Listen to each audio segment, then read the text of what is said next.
not come across any teacher who, and I mean both Shabinda and the mother, who gives such an extraordinary place to manifestation. So the beauty of nature is something, there is, according to Shabindo's perspective, it's an evolutionary, his yoga is an evolutionary yoga, and the argument that he offers is at the very opposition to the highest truth that we see in this world bound by death and falsehood and incapacity and suffering, is the very process that nature, that material manifestation that the divine has adopted. The very opposition is the process. So what is this process? And we will talk about that a little bit, but one of the ways in which we can find a balance in this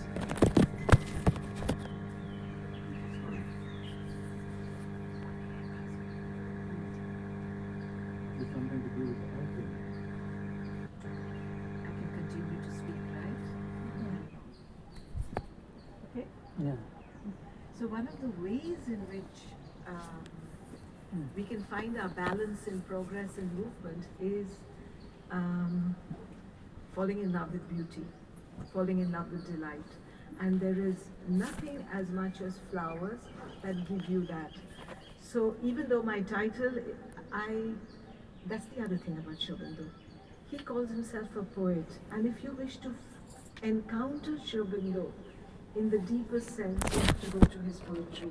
So the title of the talk I'm giving, I have taken out of a line of Savitri, which she says, all we may find when all the rest has failed, hid in ourselves the key of perfect change. So it seems that the solution has not to be found outside, it has to be found within. But what can we do to make the journey more interesting, more meaningful? And that is to fall in love with flowers. Mother, from the very beginning, was working with flowers.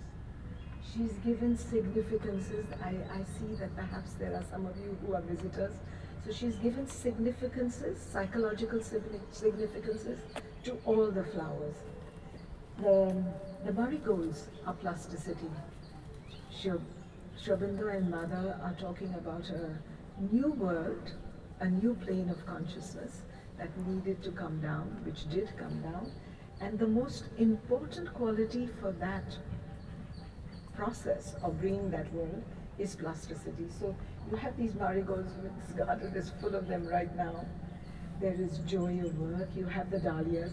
So sometimes in Auroville, we don't know the botanical name, we do know the psychological significance. I brought along one and I thought, well, you know, when she was working with the disciples in the ashram, she would have what was called flower discourses. And through flowers, you can discover so much. So I have brought along this flower, which has been used in India as a medium of offering. It's called champa. It's also called the temple flower. But Mother calls it psychological perfection. And if you notice, it has 5 petals. And whenever she met anyone, talking about meeting the mother, it's an interesting day for me because 54 years ago, my father and my mother plus my sisters and I, we had Mother's darshan in her room and she gave each of us a flower. It changed all our lives. We all ended up in Pondicherry. So 22nd of February 1972, we all sat at Mother's feet. It was beyond words. There was no word exchanged, but she gave us a flower. She used to give roses. She has a lot to say about roses. So it's a special day. Psychological perfection. She gave it the significance, and then she's talking to the children and she's saying, okay, who remembers? What are these psychological perfections? And then in that interaction it emerges. So I'm going to share with you what she says about the 5 psychological perfections. What is so interesting about Mother is that she's never fixed. This is not final. She says, whenever I give this flower to somebody, I mean a particular set of 5. But there are many possibilities. It depends on what the person needs, what the occasion demands, what is genuinely required as a sense of progress in that moment. So, she says we have to put surrender at the, I'll read it to you. So here is my proposal. It's a long conversation, I've just selected a little bit. So here is my proposal. We put surrender first, at the top of the list. That is, we accept what Sri Aurobindo has said, that to do the integral yoga, one must first resolve to surrender entirely to the divine. There is no other way. This is the way. There is even a conversation where Sri Aurobindo is talking about surrender, or the Sanskrit word samarpan, giving yourself completely. So surrender is not keeping any least thing in yourself back. To be truly surrendered to the divine is to give 100% to the divine. But after that, one must have the 5 psychological virtues, 5 psychological perfections. And we say that these perfections are, so at the bottom of the list, or the first in the list, is sincerity. Then Mother says, you know, sometimes when I see somebody, I look at them and then I try to go within them, and then there is a kind of a wall, a sort of a doorway that closes. There is no possibility to enter, and she says I have to push a little bit. So sincerity is not good enough by itself. It also needs to be transparent. And so a transparent sincerity, but a sincerity that's filled with this possibility to allow the divine to enter deepest into your being. Sometimes we have a tendency to hide that in us which we don't like. And how can that change if we hide it? The first process of change starts with revealing and offering. If you have a difficulty, offer it. Don't close it, don't hide it, because then the divine cannot help you also. So the first psychological perfection is transparent sincerity. That completes 1. Then she says it's absolutely essential to have faith in the divine. But often we profess a faith and then we wonder why the things that are happening to us are happening to us. We don't trust that the divine is taking us in the right direction. So the faith also requires complete trust. They are 2 slightly different things. So a trust-filled faith or a faithful trust, it's a combination. So that's psychological perfection number 2. One of the ways in which we can go through life's journey with a profundity or well-being is devotion, bhakti.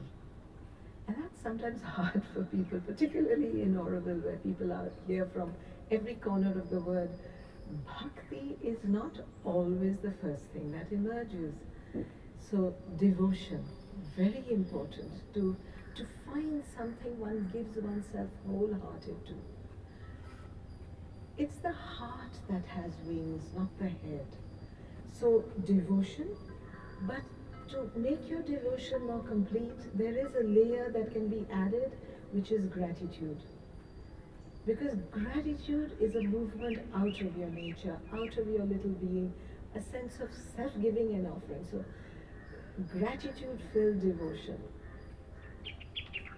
Then she says one of the qualities which is very needed is courage. Life is going to throw all sorts of things at you. How do you meet it without courage? But courage is very much tied to aspiration. So an aspiration-filled courage, because the very burning fire, the Veda says a mystic fire must be lit in the heart in which everything is thrown. So if you have that fire, Agni, in fact, all the verses of the Veda are addressed to Agni. Agni is Agni Mile Purohitam. Agni is the priest. Agni is the one that gives you the, the, the, the jewels, the precious stones, Ratnadhataram. Agni is the son of God by the body of the earth. Agni is the middle term. There are two above and there are two below. So this fire of Agni, Agni is the one that all the gods invite to go into the darkness, to go into the inconscience with the light of the psychic fire, with the flame of the psychic fire. So aspiration, a courage that's filled with aspiration, will take you through everything. And finally, because the journey is not completed in a day, there are instances where that happens, but it's not so often. So endurance. It's victory, Mother says, belongs to the most enduring. And so endurance, very, very important, but to hang on to that endurance, you need to persevere. So a persevering endurance. It ends up being 10 psychological perfections. So you have to find, each of us has to find the 5 we need at that particular moment. Tomorrow maybe you need another combination, but you have so many to select from. But the fact that our aim is to arrive at psychological perfection is given. Mother says one form of endurance is faithfulness. Faithfulness to one's resolution, being faithful. This is endurance. There you are. If one persists, there comes a time when one is victorious. Victory is to the most persistent. So this is a conversation in January 1956 when she's talking to the kids. There are wonderful things. It's like in Mother, Shabando has a library of books, and what is so extraordinary is that he has argued in the most cogent and coherent manner why it is inevitable that the aim of this earthly manifestation is a life divine in the body, in life, in manifestation. And you have a choice of books. If you are interested in the why of it, you go to the life divine. If you're interested in the how of it, you go to the synthesis. There are so many analyses, surveys he's done of ancient Indian thought. There are 2 books on the Upanishad, 2 on the Veda. There are his extraordinary essays on the Gita. There are 3 books about, when I was a 16-year-old when I came across Shabando, and I found that his commentary on the social, political situation, I come from an armed forces background, so I was always very interested in India's security. I never came across a spiritual teacher who comments about these issues, which look like they are secular issues. They don't concern the spirit. But Shabando has such extraordinary, insightful comments about that. So there are 3 books on social, political thought. The Human Cycle, The Ideal of Human Unity, and War and Self-Determination. We should visit war and self-determination. We have wars in every continent. And Shabando has something to say about that. So he's not just, he's a dreamer, yes. And there are his 5 dreams that we are trying to bring down into manifestation. But he talks about his dreams and he says he's trying to bring them into manifestation. If you want to encounter him in his totality, you have to go to Savitri. Because in Savitri, he gives you the experience of his yoga. So to go back to the title of this particular talk, I said the key to perfect change, the key of perfect change is inside ourselves. If you look at Savitri, there are so many references to that which exists at the bottom of manifestation, the inconscience. There are at least about 110 references to the A conscience. So yes, the key is hid inside ourselves, but it is kept. So here is another line from Savitri. For the key is hid and by the inconscient kept. The secret God beneath the threshold dwells. In the Veda, there is a very mysterious reference to something called the eighth sun, Martanda. And that is the sun that is at the bottom, in the deepest darkness. If Sri Aurobindo's yoga is aimed at something, it is aimed at bringing light into the inconscious. So this is a yoga where you have to transform yourself. It's a yoga of transformation. So you have to change your nature. It's a yoga aimed at life. Mother says about Auroville, life itself, I'm quoting, life itself, growing and perfecting itself, each one in their own way. There is a letter of Sri Aurobindo where he says, how can I give a program or prescription? How do you lift a consciousness that is human in manifestation? How you cannot put a pulley and pull him up or her up into the superconscious. Each one must find their own way. So he says, here is what I have discovered. Here is what worked for me. Now you figure out how it's going to work for you. But the process is the same. You lift your consciousness, you try to change your nature, and the moment you do, that becomes a power by which you go down. The number of references. So there is another point where he says, it's a little bit, shouldn't make us worried, but for the inconscient too is infinite. The more its abysses we seek to sound, the more it stretches endlessly. So what is he saying? We have to go into the inconscious, but it's kind of endless. The fact is, he accepts, Sri Aurobindo accepts the Vedantic worldview of a sevenfold world. There is the upper hemisphere of Sat Chit Ananda, and then there is the lower hemisphere, the hemisphere of Avidya, which is matter, life and mind. Matter, life and mind has evolved from the inconscious upwards. But there was first an involution. Sachidananda came down, and then the evolution started. So we have reached presently at the state of the human consciousness, Homo sapiens, which is capable, because imagine, science tells us that we evolved from the apes. The great apes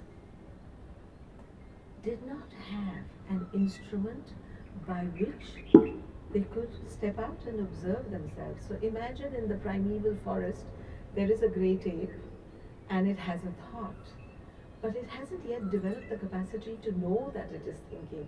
So at what point did the apes evolve into Homo sapiens? We have no observing instrument. But today, with human consciousness, we have the power to step out of ourselves and observe ourselves and analyze who we are. And with this capacity for analysis, we can accelerate progress. We have evolved all kinds of systems.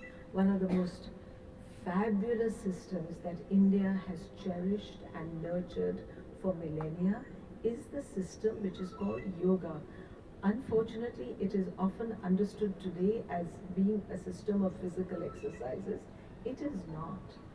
It is one of the ways when you take, so every yoga system has an instrument, and depending on the instrument it has a process, and depending on the instrument and the process you have a consequence, a result. So Hatha Yoga, the instrument of Hatha Yoga is the body and the breath. And using the body and breath takes you somewhere. The aim of all yogas is union with the source of manifestation, either transcendent or in manifestation or universal. But the Bhagavad Gita gives us this fabulous trimarga, the path of knowledge, jnana yoga, the path of devotion, bhakti yoga, and the path of karma yoga, the path that is Auroville's path, action, doing. So Sri Aurobindo, in the synthesis of yoga, takes all of these yoga systems, and what he offers us, he calls an integral yoga. But all yoga systems up to Sri Aurobindo's, the aim of those yoga systems was stepping out, either behind or above. Nobody up to Sri Aurobindo has ever argued. No, it is argued in the Veda and the Upanishad, but in a manner that is secret. The Veda says secret words that reveal themselves only to those who know. So there is a kind of a lost secret of the Veda. The Upanishad is somewhat understandable, but it's intuitive. There is no process yet derived from it. So what Sri Aurobindo offers us is a process, a systematized, organized process. He calls his yoga integral yoga, but it's not a juxtaposition of this plus this plus this. It's a whole reversal of approach where the integrality is to do with your nature. You have to harness all the parts of your being. You cannot neglect any part, because finally the aim is transmutation, transformation. And transmutation takes place below, not above. We are all divine. The Upanishad tells us, Sarvam Khalvidam Brahmanasti. Everything is already that. But we live in the very part of us that doesn't have that sense.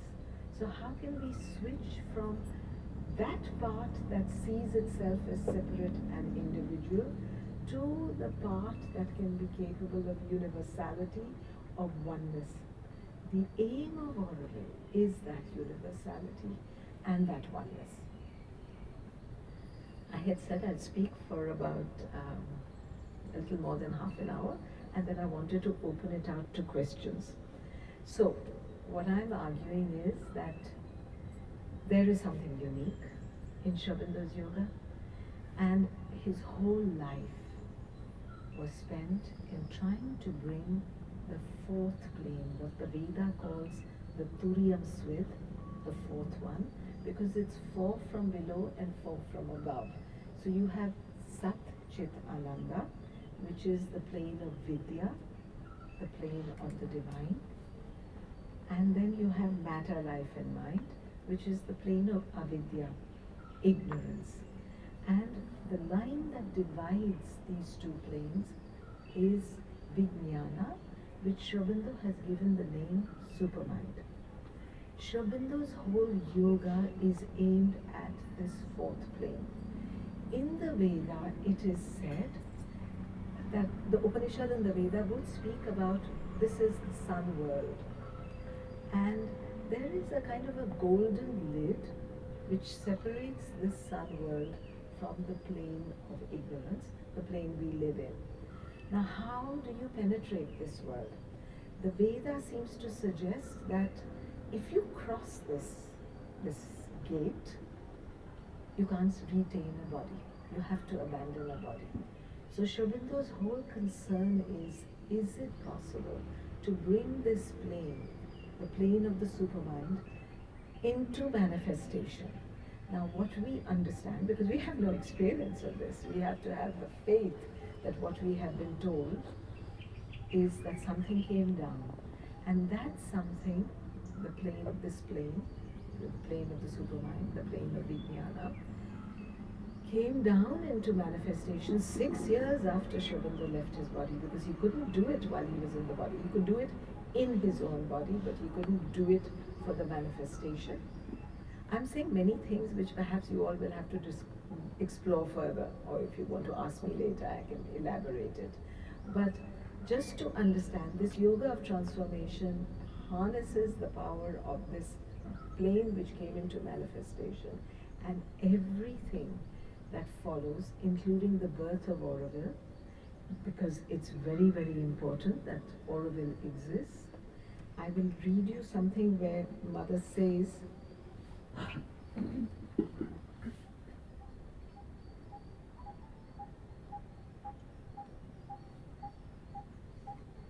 where she talks about the model town.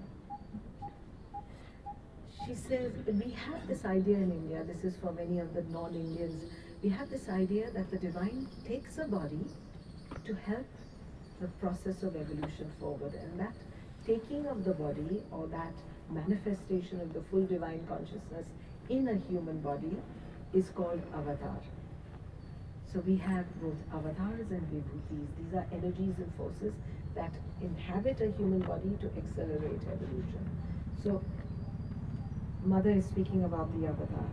The avatar, even if he was shut up in a prison and saw nobody and never moved out, still would he do the work, because it is a work in the consciousness, a work of connection between the supermind and the material being. He does not need to be recognized. He need have no outward power in order to be able to establish this conscious connection. So if we assume that Mother and Sri Aurobindo did that connection, what follows? Once, however, the connection is made, it must have its effect in the outward field in the form of a new creation, beginning with a model town and ending with a perfect world. So in some ways this experiment, which is a difficult experiment, it's an impossible experiment, it cannot be created by human consciousness. The mental consciousness is too divided, too self-centered, too selfish to create this. And yet, isn't it quite miraculous that Auroville is now 58 years old? And in spite of all the Aurovillians, we've learned to work together somehow and build it. When we work together, we create beauty. And that's the key to Auroville, to work together, to be united. Because that's how we create the new world. You need a critical mass. The work of consciousness, at least for us, we have the faith that it has been done. Now the work of manifestation requires a sufficiently large number of human individuals that put their bodies in the way, arrive at psychological perfection, give themselves fully to this work, and then somehow we would bring this light to be sufficiently visible in the inconscious. Because this is the issue. We have a sense of individuality. Actually, it's our ego that gives us the sense of individuality. So Sri Aurobindo says ego is the helper. It helps you to make yourself, to separate yourself from the mass of manifestation. We are just atoms and molecules. What holds us together? It's the sense of the ego. But the moment you turn to the yoga and you have sufficiently individualized, ego becomes the problem. So Sri Aurobindo says ego is the helper, ego is the bow. So we are at that stage in Auroville where somehow we have to find a way, and nobody can make us do it, it has to come from within outwards, that we subsume our individual egos into a collective realization. So Auroville is a fraternity of collaboration. And how do you create fraternity? You cannot create it by social or political devices. Fraternity emerges from a soul opening. Brotherhood, the third great principle of the French Revolution. We've tried experiments in liberty, humanity has tried experiments in liberty, experiments in equality. Doesn't take us very far. You push one, you lose the other. The only experiment we have not tried is the experiment of a fraternity of collaboration, of brotherhood, of finding a way to be together in unity, in harmony. So we were talking about courage in the psychological perfections. The very last conversation Mother has with a group of Aurovilians in 1973, she says, "You do not understand what heroism means. Heroism is to be united." And as she's speaking to people who were organizing Auroville at that time, because the problems had already started there. There was a sense of division even while she was in her body. People found it so hard to work together because people had their point of view. So one of the issues we are facing, even though we managed in spite of ourselves to build this to the point, I've been here 50 years, and the line that out of Savitri stays with me the most is all's miracle here and can by miracle change. It is a miraculous manifestation, because how out of atoms and molecules have we been created? How can I be sitting in front of you and talking hopefully intelligibly? Where has this possibility emerged? Because we are just atoms and molecules whirling around. Where has human thought emerged? Why is human thought so limited? So we talk about human thought emerging, and then we say, oh, it's so limited. It has to go beyond itself. So we are at that cusp, that evolutionary crisis where something else is needed.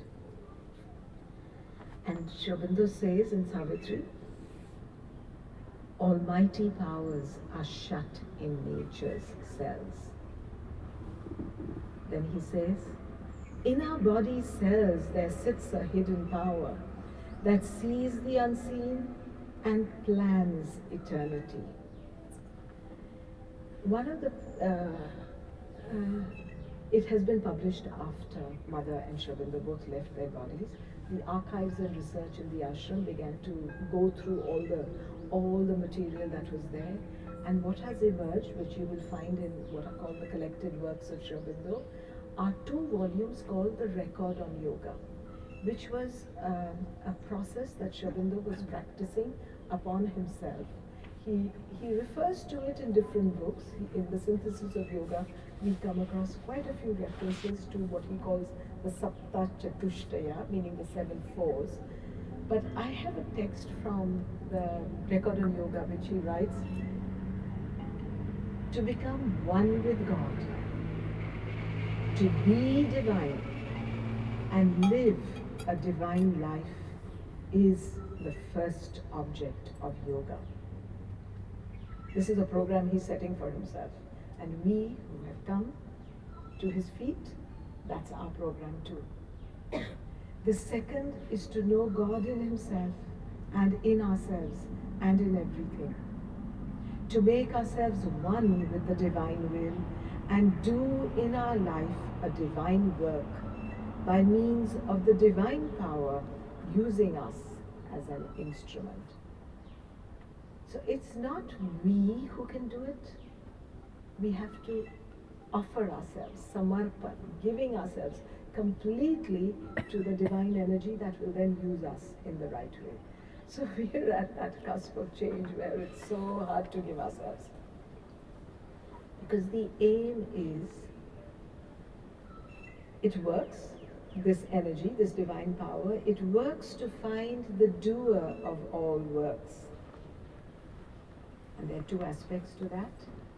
The unfelt self within, who is the guide, that's the psychic being. This unfelt self within, who is your guide. The first necessity for Auroville is to do the inner discovery, to find the psychic being, bring it forward and make it the power that energizes our life and action in Auroville. That's kind of the first step for anyone who signs up for Auroville. To find the unfelt self within, who is the guide. The next step is the unknown self above, who is the goal. As I said, in Savitri you get all the answers, but you get it in a descriptive manner, not in a prescriptive manner. For someone like myself who likes to make my own choices, Savitri is perfect because she gives you everything you need to make your program of action. So I recommend, if you want to encounter Sri Aurobindo, read his Savitri. Savitri says at one point, I cherish God the fire. She's speaking to death, and not God the dream.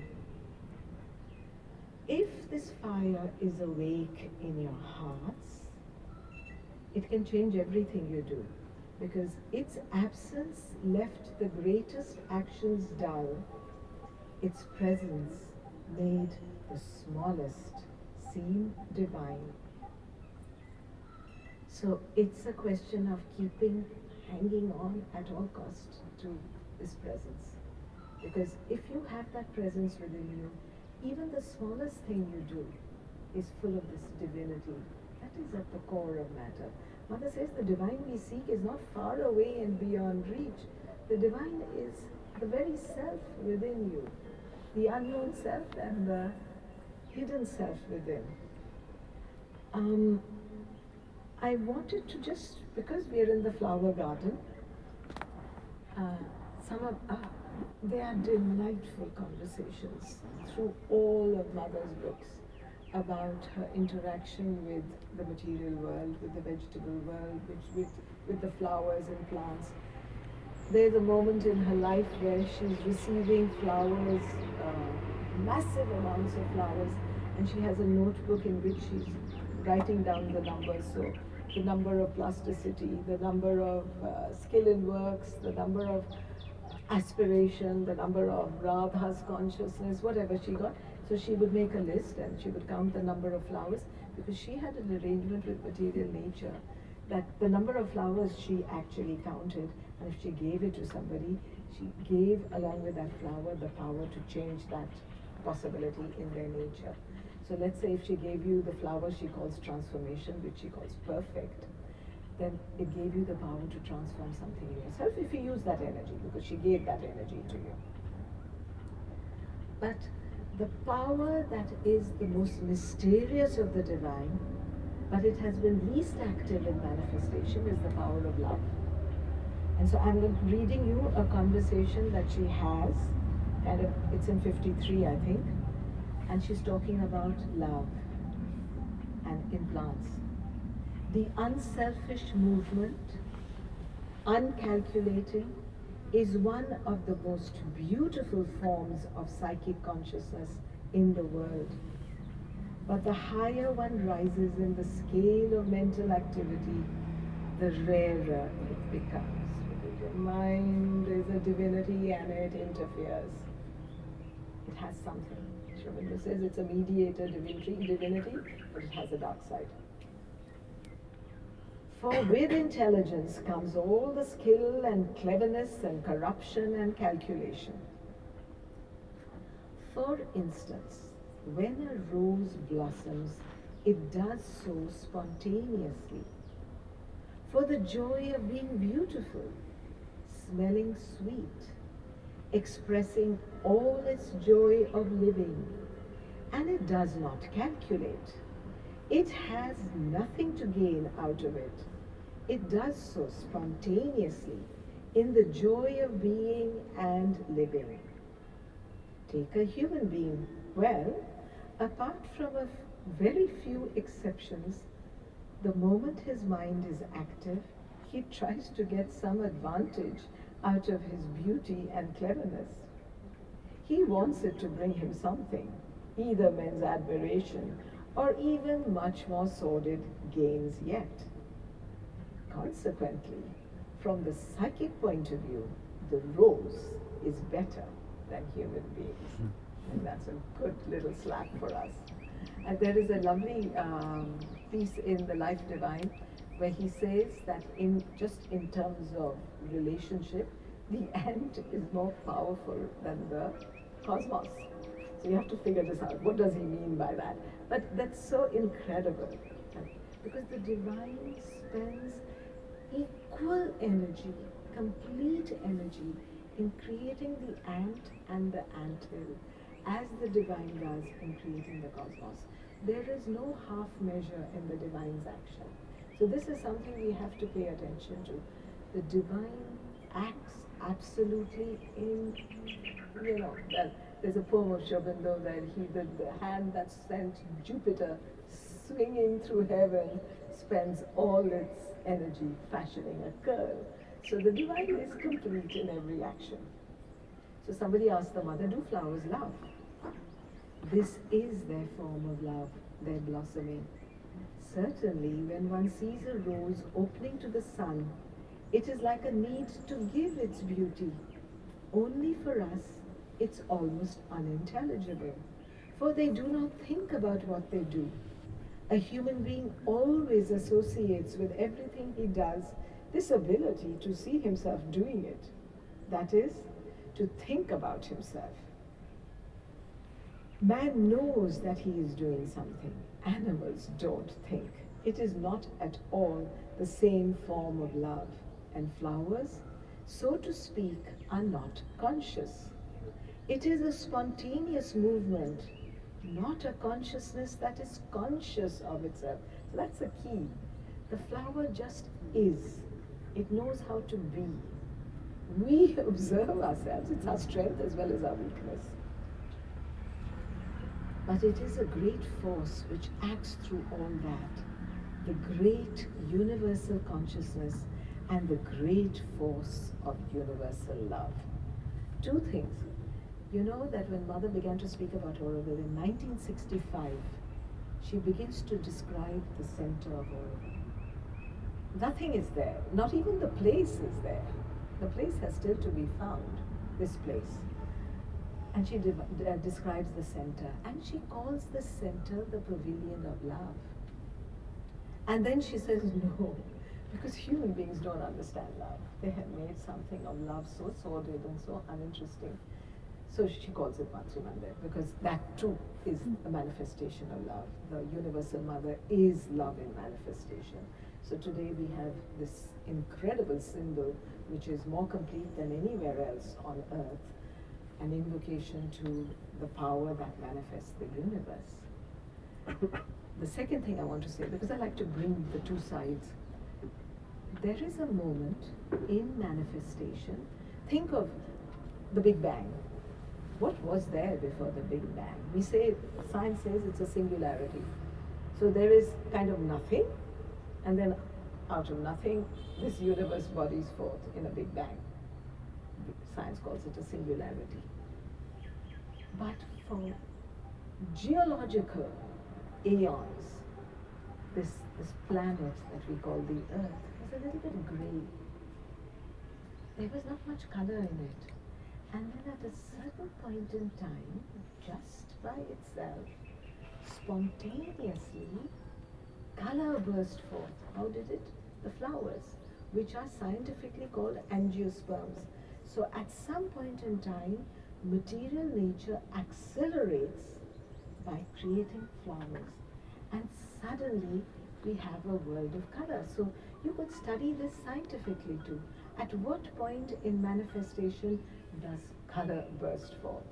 So we have the grace to live in a world filled with color. One last thing, and then it'll be 45 minutes and I will stop.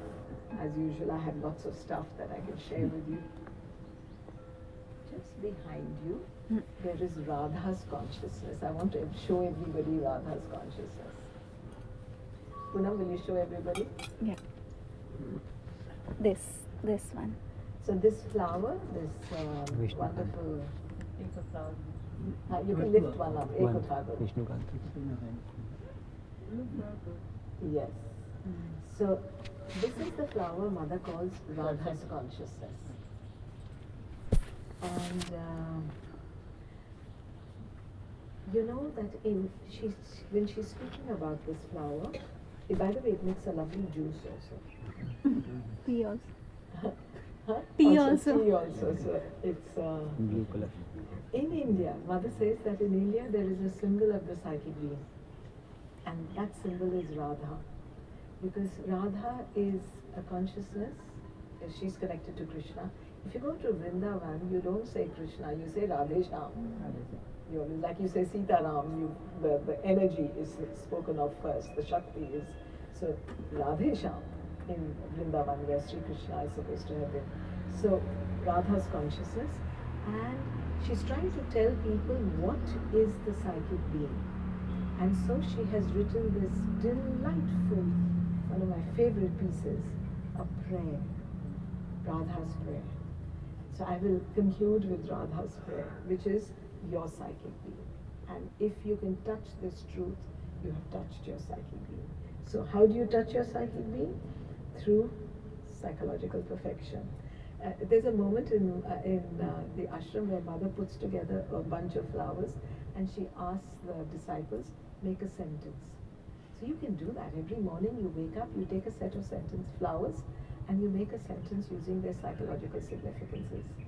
So may I have the plasticity of consciousness that gives birth to psychological perfection that leads to Radha's consciousness. For instance, Radha's prayer. O thou, whom at first sight I knew for the Lord of my being and my God, receive my offering. Thine are all my thoughts, all my emotions, all the sentiments of my heart, all my sensations, all the movements of my life, each cell of my body, each drop of my blood. I am absolutely and altogether thine, thine without reserve. What thou wilt of me, that I shall be. Whether thou choosest for me life or death, happiness or sorrow, pleasure or suffering, all that comes to me from thee will be welcome. Each one of thy gifts will be always for me a gift divine, bringing with it the supreme felicity. Mother. So that's the prayer of each of our psychic beings, the prayer to the source of the universe to make us one with that. So I will stop here, and I'll be delighted if you have any questions or not. It's okay. The name of this wind chain is also Radha Mohan, the one you are hearing. Yes. Mohan is another name of Krishna. Mohan is another name of Krishna. So, What Poonam is saying is the wind chimes you are hearing outside, they're called Radha Mohan, which means Radha and Krishna. Mohan is one of the names. In India, we have hundreds of names for each of the manifest Godheads because it's all their different personalities. So depending on which personality you're contacting, we use that name. You were telling us something about this. You mentioned in the cellular level, you see the unseen. And that would mean with the light. That was a job. no, we haven't in the garden. All the flowers are in the garden. Can't hear you. The question was about the cellular level. How do the cells see? Right. In the sentence was see the unseen. Yes, I think that's a bit rocket science right now for our state of consciousness, but that is the aim. The mother has an interesting remark. She says, talk to yourselves. If there is a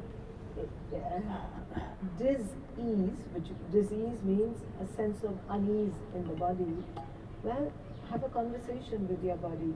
We tend to treat this, which is this incredible machine that we inhabit, we tend to disregard it and treat it unconsciously.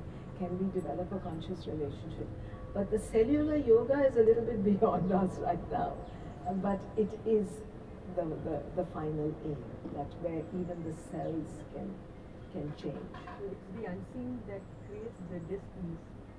No, I think it is, look, I should not speak about things that are mysterious, I would say you should study a little more what Shravandu and Mother have to say about this question and discover your own insights from it, because we are still at the level of a psychic transformation. Then once that is done, then we arrive at the universality. The last message that Mother gives to manifestation, that's 1973, is when you are conscious of the whole world at the same time, then you can become conscious of the divine. So Sri Aurobindo speaks about a triple transformation. The first transformation, which is I think where Auroville is at, where most of humanity is at, is the psychic transformation, where the psychic comes forward and takes charge of mind, life and body. Any action you take, any thought you have is guided by the psychic. I'm not sure we are very much as a species at that stage as we can see in the world, but even in the world of Sri Aurobindo and Mother, it's not so achieved. Once that is achieved, then you have to universalize. When you become conscious of the whole world at the same time. That's the universal transformation.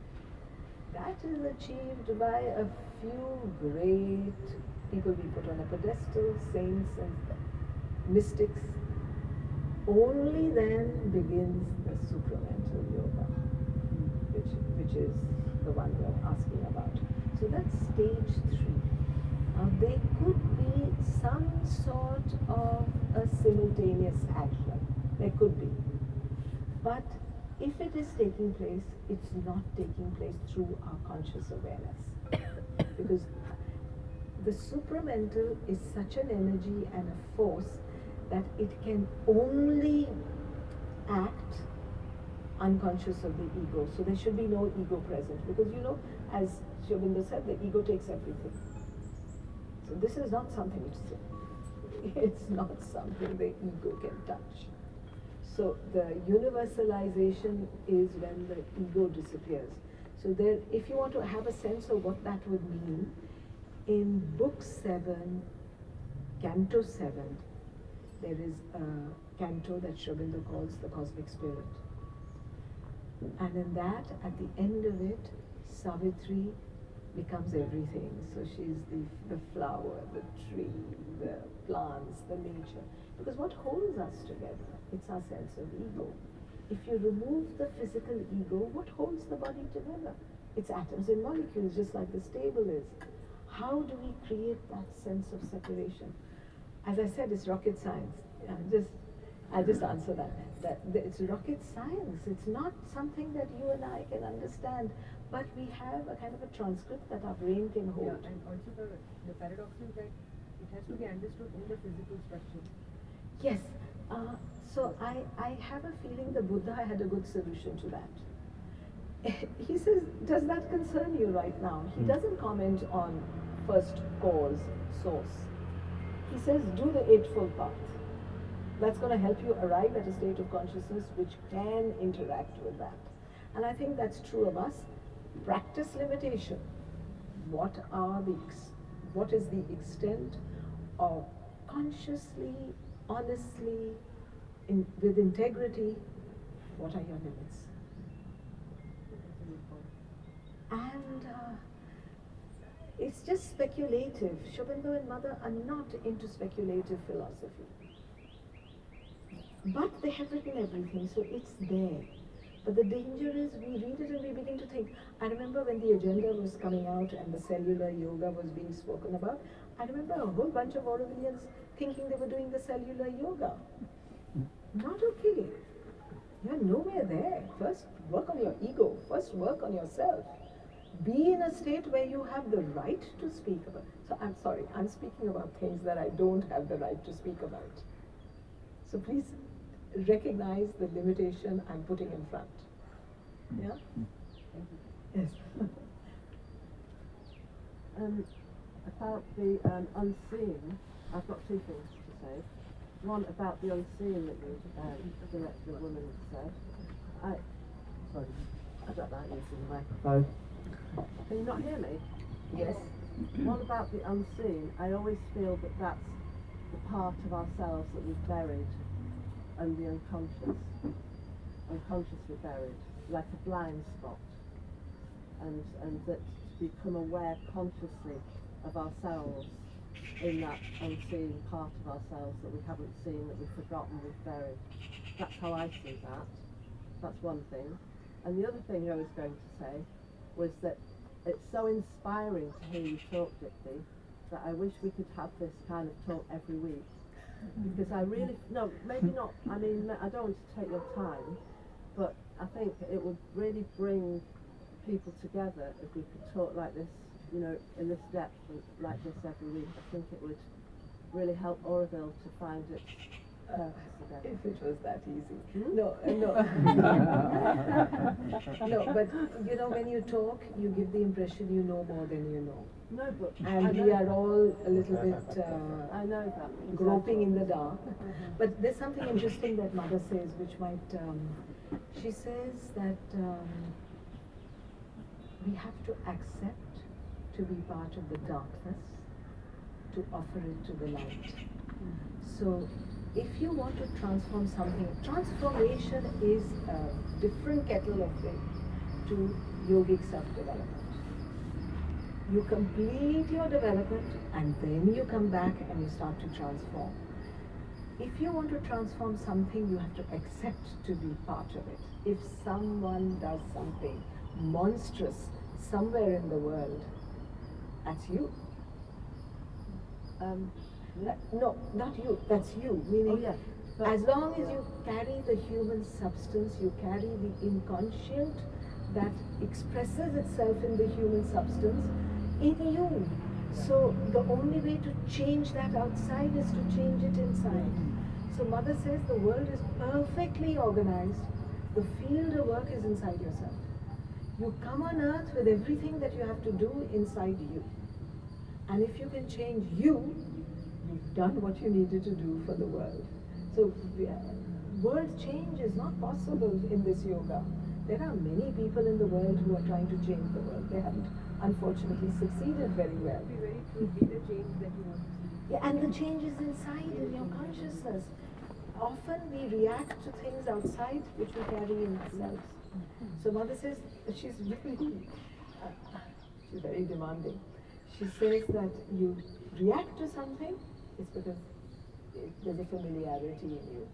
A guru, a yogi, a teacher embraces, doesn't judge. As long as we carry judgment in ourselves, we are not where we are supposed to be. There is, if you go to Mother's room, as you step out of her room, there is this big board. I don't know how many of you noticed it sideways. Are you telling the Creator what to do? Yes. Who are we? We are little creatures. No? So be busy Yet with the yourself. grandest expression. Huh? And yet the grandest expression of creation. As the ant is. Yes. Everything. Everything is the divine. Sarvam khalvidam brahmanasti. So if you can hang on to that, how can the divine judge the divine? I mean, but the mind is very useful. So don't throw the mind away. Use it in the right way. Use it in the right way. Use it to work on yourself. And Ed told she has every class every week, Tuesdays. I know, I go to it. This is I of do yoga, go so to it on you can Tuesdays. have that It's okay. part of what you Yes. It's requesting. just that, you know, you talk. You know, talking heads, it's very easy Oh. to become a talking head. Discussion It's helps. very good to keep busy with Yeah. yourself. Your talks, when you speak, it's like it opens up certain thought processes within, and that's what brings, and the work is there, of course. Then there is work to do that. But the ideas conveyed is so clear, and there is also backed up with your energy. And After 50 years, I feel, oh my God, I've just put my foot on the step of this great yoga that Sri Aurobindo has offered. so that's what I see. To do the work there. Thank you. Should we? It's 1 hour. Ravi, Motpunam, what should we do? And somebody maybe more questions. Okay, let's say last one question. Yes. Yes. Not for me, I'm suggesting.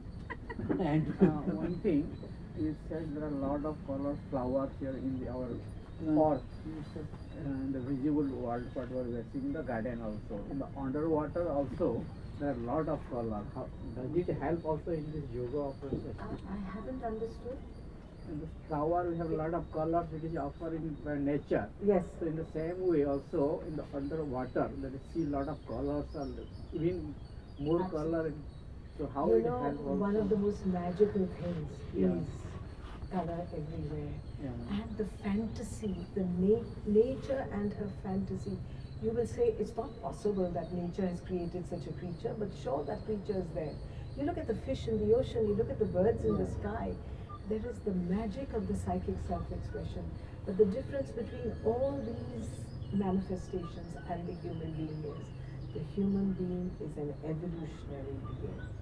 The tiger is a type. The tiger is more divine than the human being because the tiger cannot evolve beyond tigerness. But the human being has one foot in the world of darkness and one foot in the divine world. It's just that we have to lift that foot off the darkness and step into the other world. So our greatest strength is that we can evolve consciously. But the birds, the flowers, they're there to lift our spirits and make us feel the psychic pulsation of love in the world. So we should love the world. Yes. I have a question out of what you said. How comes that then the human transformed, from the ape, the ape transformed to human? If the tiger cannot transform itself, how come? No, when I say the tiger doesn't evolve beyond tigerness, it will have to become another creature. But if you look at a tiger, we have studied tigers and we discover as a species that an alpha male tiger needs 14 square kilometers and will kill anything of his type to be able to maintain his rule. You can't tell a tiger, can you adjust to 8 square kilometers? Even though his survival on Earth is dependent on that adjustment.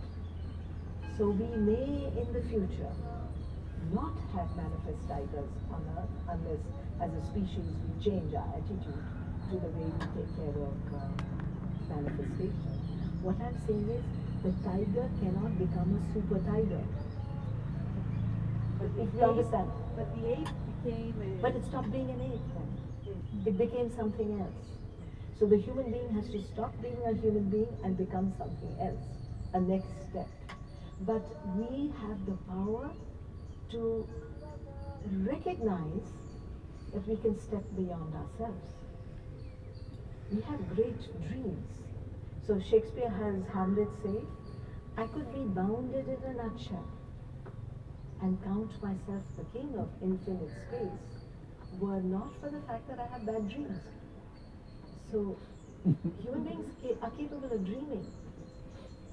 Perhaps the ape was dreaming also, but it was not self-aware in its dream.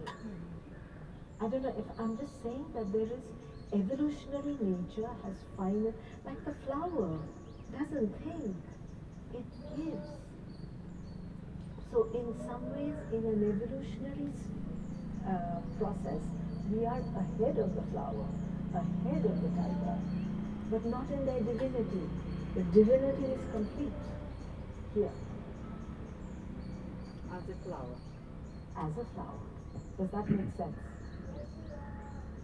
So it's our strength and our weakness. Along these lines, I think most of us... You want to ask more questions? Go ahead. Along these lines, I think most of us would have watched Jane Goodall's documentary on the Netflix. And in just the beginning of the documentary, that's got my attention the most, is one of the chimps. They are a group of people and he's just on a box, and then he just turns around and he gives a hug to Jane. The power of love is everywhere in manifestation. And it was really moving because it was almost with an intent, such a beautiful intent. Absolutely. Listen, there is no inferiority. I'm talking about evolution. Yeah. In these lines, it almost felt like that particular. There was an evolutionary moment. Yeah. But animals that are around human beings develop cunning, greed. It's not their normal nature. They've evolved. They've learned from us. It's easier to learn bad qualities. It's harder to learn good qualities. That's something about human nature. But they say, oh sorry, you have the mic. Yeah, you have mentioned something in very inspiring talk you are giving today, a sort of a key. When you say it, and it is true that we, Aurovilians, or those who are the disciples of Mother and Aurobindo, have read and studied, and you say that one time that the manifestation is a sort of a difficulty. And Auroville has gone through several turmoil. Can you develop this idea that how can we move forward and why we have not reached that critical mass in spite of so much effort from everybody? It's very hard. It's how can you ask me to No, see but what the really, divine intention there is a key here when you say the manifestation. Yeah, so I was quoting from a line from Savitri because he says the key is hid and it's inside ourselves. It's the key to perfect change is within ourselves. So it's an individual evolution that does have to take place. But the magic of Auroville that I live in, and I live in it, I don't think it. Because when I think it, I say, oh my God. But I live in it, is that in spite of everything, it keeps growing. But of course, with a little bit of acrimony and tension and lack of togetherness. But I have seen when we truly subsume our egos and we work together, it's magical. The magic is right there.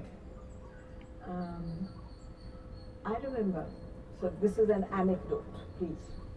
You're asking me to find a measure. So it was in 1985, and we were in a very, very difficult phase in Auro-Multiverseom. It looked like it could not continue. There was so much of difficulty. The ownership key is the problem. The problem of ownership. It's there in the first point of Auroville's charter. Auroville belongs to nobody in particular. It's the knot of humanity that we are dealing. How to deal with the problem of ownership. Mother raises that topic even to be a true Aurovillian.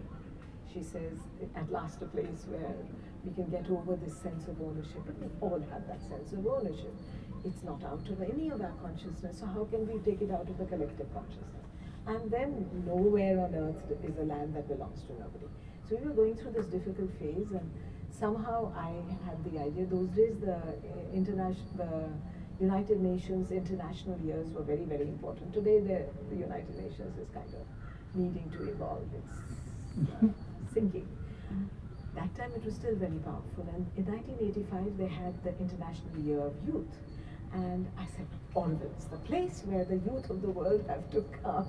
We were about 300 Aurovillian adults and maybe 150 kids. So we were less than 500. And Kiran Bhai was Secretary Education in Delhi, and I said to him, and he says, yes, India will host the first seminar. So somehow this little idea got taken up by a kind of a world energy, and Auroville became, thanks to the government, and because I had proposed the idea, I was coordinating. And we hosted the first International Youth Year Seminar in Auroville. We were a couple of hundred adults, and we got 250 people from around the world. This was at the time when the Soviet Union, the Iron Curtain was very strong, 85. It collapses in 89, but in 85 it's very strongly present. So we had people flying in from Russia, from Romania, from Mongolia, from Brazil, from Bulgaria. I mean, like, all of us we were mostly Europeans and Indians.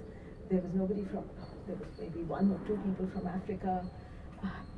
very few people from South America.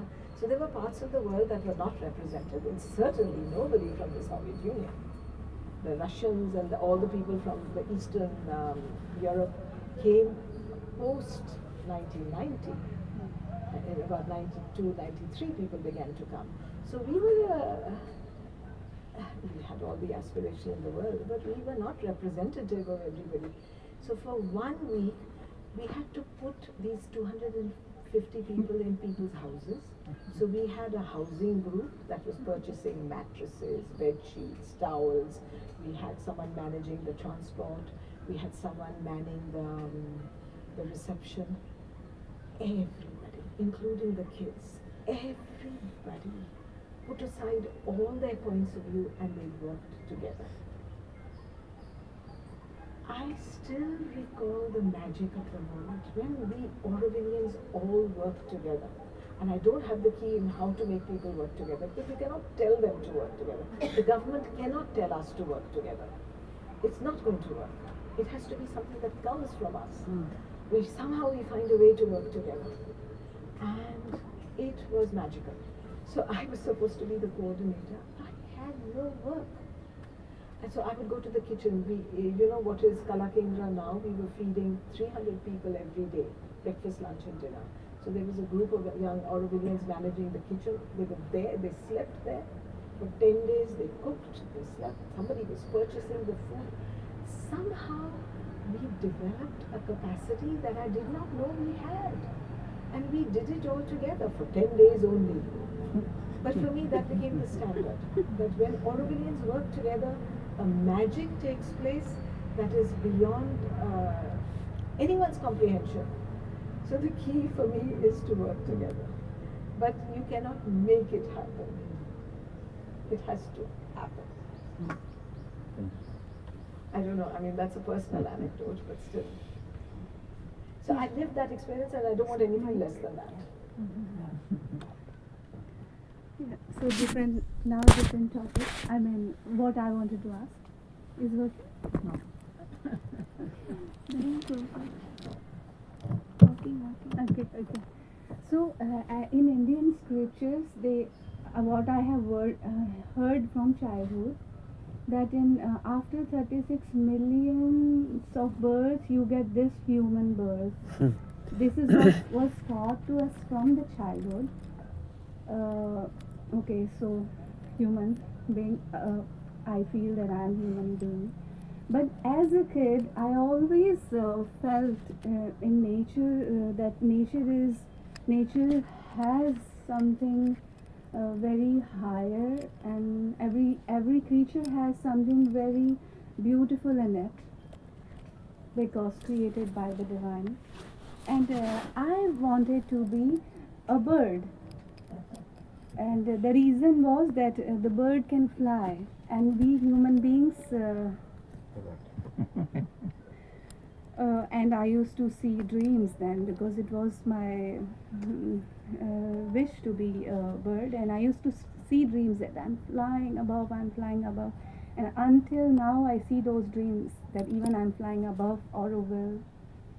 So I found a bird was better than you can say something, because why can't we fly? I mean, the bird can fly. Okay, you do. When you go out of your body, because we all go out of our bodies, we have many layers that we live in, but we haven't yet conquered that in our bodies. But if you look, it's the most ancient dream of humanity, flying. And it took many centuries for us to achieve that. But we needed some sort of a machine to do that in. But now sometimes when I see these people with this kind of material where they, you know, and then they dive off buildings and they're kind of flying and all that, it's coming closer. If you think I think it's hold fast to dreams. Mrs. Langston Hughes, American poet, a black American poet, who says, because if dreams die, life is a broken-winged bird that cannot fly. So you have to hold fast to the dream, but you have to recognize that the laws of matter until we find a process by which we can change those laws. And science, modern science, Shabanda celebrates modern science.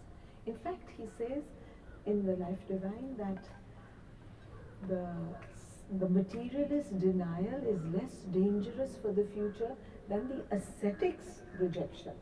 Because in the ascetic rejection, which is what all yoga has been up to now, all the religions, all the yoga systems have seen a solution with abandoning the body. And he says, "Oh, that there is no future in that. You abandon earth." The scientific materialist denial is okay because they will push beyond us. If they are true to themselves, they have to go beyond. And so if you look at the discoveries, the scientific discoveries, it's a matter of time before we figure out a process by which we can, I don't know, walk through walls. I'm joking. No, but I'm just saying what's wrong with holding the dream. So hang on to your dream Yes, about yes. flying. Thank you, thank you. Don't let go. Yes. But it may be not in this body. Yes, thank you. It may be in another. But we all fly. Yes. Because when we sleep, Shabinda talks about he takes all these ideas from traditional Indian thought, and this material world, Virat, is only one of the worlds we live in. There is Hiranyagarbha, there is Prajna, there is Sushupti, there are the deepest dream. In Savitri, he describes these planes. So Shabinda doesn't abandon all these ideas, but he is insisting on the process. You cannot speak about something that you do not control the process of. I mean, I'm speaking about things I don't have the process of, so please excuse me. I'm only making you be aware of the dream, but unless we develop the scientific process, we haven't got it. When I came to Auroville, we had no telephones. The only way you could communicate was get on a motorcycle and go and see the person. Today you have these tiny little machines that you can speak to anyone, anywhere in the world. I mean, there were no satellites in those days. Just in 50 years, look at the change. But it's all tied to outward things. Great change. Have we achieved the same inner change? If we do, it's magic. And what about the after 32 millions of births? Can you speak something about it? Then we can. See, I don't know enough about that, but Okay. I have a feeling that the idea is what it's suggesting is, because there are religious traditions, including Buddhism, that seems to speak about going forward and then going back. That you're born as a human and then you can be born as an animal. Shabinda doesn't relate to that very much. No, I mean what we heard that you take 32 millions of births and then you get human birth, and that is the human birth is very, very precious. Okay, so, but I'm saying different traditions may say They, different things. that one But the they whole were not idea saying is to us. that there is something, and that's recognized. Yeah.